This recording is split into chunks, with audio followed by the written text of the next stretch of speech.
Eu suspeito que Elias não pensava muito a respeito de Obadias. Ele não o tratou com qualquer grande consideração, mas se dirige a ele de forma mais brusca do que seria o esperado de um companheiro crente. Elias era o homem de ação, ousado, sempre à frente, sem nada a esconder.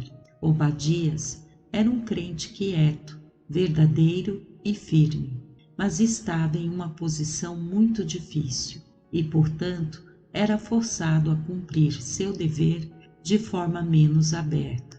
Sua fé no Senhor influenciou a sua vida, mas não o levou para fora de sua esfera. Eu observo que mesmo depois que Elias havia conhecido mais dele durante esta conversa, ele fala acerca do povo de Deus, como se ele não reconhecesse muito a respeito de Obadias e de outros como ele.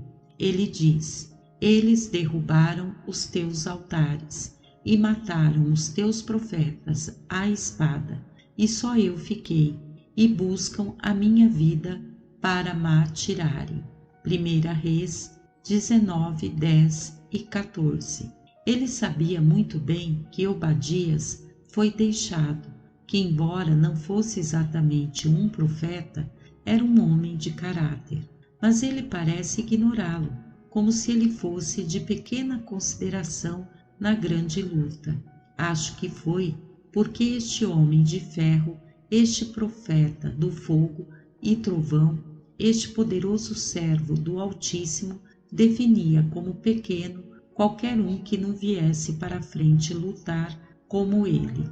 Eu sei que é a tendência da mente de homens valentes e zelosos, tanto subestimar a calma piedade retraída. Os verdadeiros servos aceitos por Deus podem estar fazendo o seu melhor sob grandes desvantagens, contra a oposição feroz. Contudo, eles podem ser pouco conhecidos e podem até mesmo evitar o mínimo de reconhecimento. Portanto, homens que vivem na luz feroz da vida pública tendem a subestimá-lo.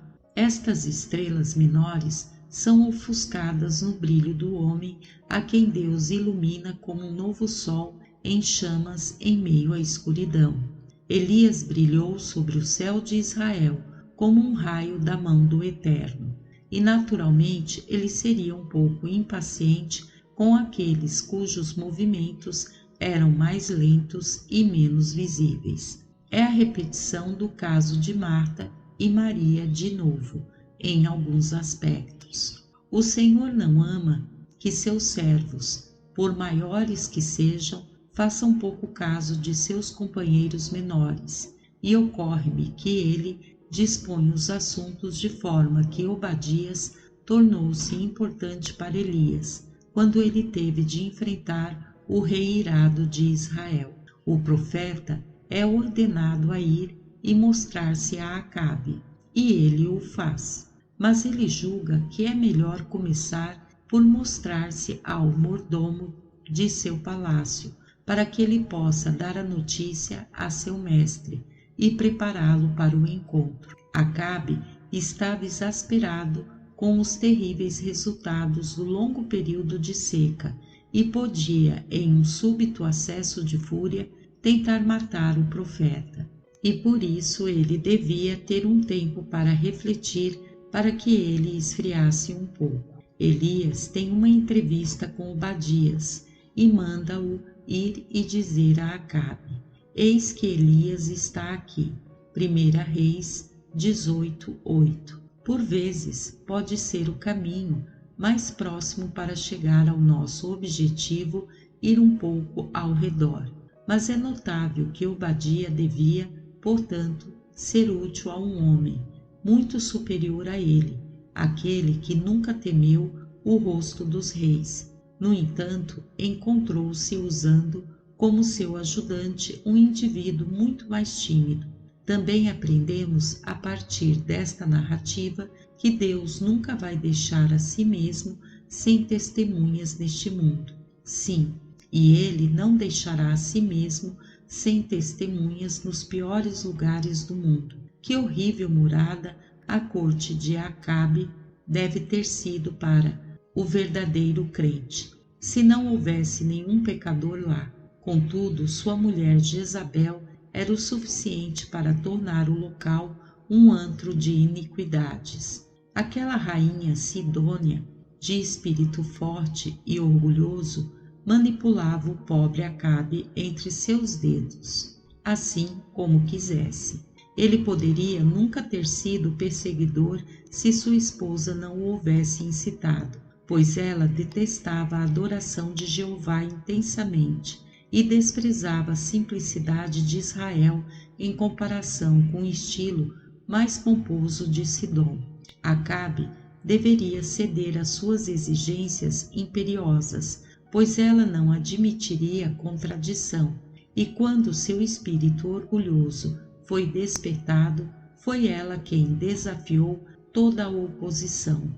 No entanto, naquele mesmo tribunal, onde Jezabel era senhora, o camareiro era um homem que muito temia a Deus. Nunca se surpreenda ao encontrar-se com um crente em qualquer lugar. A graça pode viver onde você nunca poderia esperar que ela sobrevivesse, nem mesmo por uma hora. José temia a Deus, mesmo vivendo na corte do faraó. Daniel era um conselheiro confiável de Nabucodonosor. Mordecai aguardava nas portas de Assuero. A esposa de Pilatos pleiteou pela vida de Jesus, e havia santos na casa de César. Pense no que é encontrar diamantes de primeira em tal monturo, como o palácio de Nero. Aqueles que temiam a Deus em Roma não eram apenas cristãos, mas eles foram exemplos para todos os outros cristãos pelo seu amor fraterno e generosidade. Certamente não há lugar nesta terra onde não haja alguma luz. A caverna mais escura da iniquidade tem a sua tocha. Não tema, você pode encontrar seguidores de Jesus no recinto do pandemônio. No palácio de Acabe, você encontra um Obadias que se alegra em manter comunhão com os santos desprezados, e deixou as reuniões de um monarca pelos esconderijos de ministros perseguidos. Percebo que essas testemunhas de Deus são muitas vezes pessoas convertidas em sua juventude. Ele parece ter um prazer em fazer destes seus porta-estandartes especiais no dia da batalha. Olhe para Samuel, quando todo Israel ficou revoltado contra a maldade de Eli, escolheram o menino Samuel para ministrar perante o Senhor. Olhe para Davi, quando ele é apenas um menino e pastor. Ele acorda os ecos das colinas solitárias com seus salmos e com a música de acompanhamento de sua harpa. Veja Josias. Quando Israel se revoltou, ele era apenas uma criança. Foi Josias que derrubou os altares de Baal e queimou os ossos de seus sacerdotes. Daniel era apenas um jovem quando ele tomou sua posição pela pureza e por Deus. O Senhor tem hoje, não sei onde, algum pequeno Lutero no joelho de sua mãe, um jovem Calvino ensinado em nossa escola dominical, algum jovem Zwinglio cantando um hino para Jesus. Esse tempo pode ficar cada vez pior. Às vezes eu acho que isso acontecerá, pois muitos sinais apontam para isso. Mas o Senhor está preparando para isso. Os dias são sombrios e ameaçadores, e este entardecer pode escurecer em uma noite mais negra do que já se tem conhecido. Mas a causa de Deus está segura nas mãos de Deus. Sua obra não tardará por falta de homens. Não estenda a mão de Uzá para segurar a arca do Senhor. Ela deve prosseguir com segurança no caminho que lhe foi predestinado por Deus. Cristo não falhará e nem desanimará.